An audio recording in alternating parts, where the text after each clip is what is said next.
বিসমিল্লাহির রহমানির রহিম। প্রিয় দেশবাসী, ভাই ও বোনেরা, আসসালামু আলাইকুম। আজকে আলোচনা করতে আসছি আওয়ামী লীগ ভাই ও বোনেরা, আমি আশা করি মনোযোগ সহকারে শুনবেন। শেখ সাহেব বাংলাদেশকে স্বাধীন করেছিলেন, আমাদের গৌরব। কিন্তু ওনাকে নির্মমভাবে হত্যা করেছে, যাতে সবাই মর্মাহত। পরবর্তীতে ওনার মেয়ে শেখ হাসিনা ক্ষমতায় আসে। ভালো কথা, 5 বছর দেশ পরিচালনা করছে। পরবর্তীতে জনগণ তাকে প্রত্যাখ্যান করছে।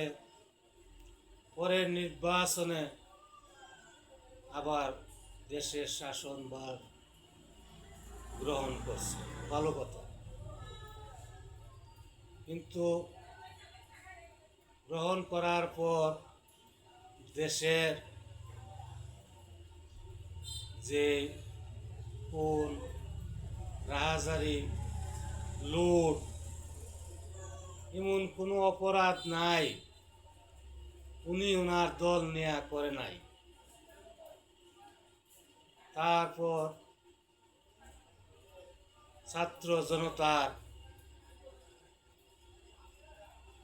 আন্দোলনে দেশ ছেড়ে পালাচ্ছে। এখন ডক্টর ইউনূস সাহেবের দেশ পরিচালনা করছে, এটাও ভালো কথা। এখন নির্বাচনের সময় আসছে, নির্বাচন হওয়ার সম্ভাবনা আরম্ভ হচ্ছে। তারই মধ্যে শেখ হাসিনার ফাঁসির রায় কার্যকর হচ্ছে। যেমন কর্ম তেমন ফল। তাই দেশ থেকে পালাইয়া যাচ্ছে বলা, ওনার বোন, ছেলে, মেয়ে, ওনার ফুফাতো ভাই, মামাতো ভাই, আত্মীয় স্বজন, গোষ্ঠীগারের লোক কাউকে দেশে রাখে নাই। এখন আওয়ামী লীগ যারা করতেন, আপনারা একটা ইয়ার মধ্যে ফিরে গেছে, ভালো কথা।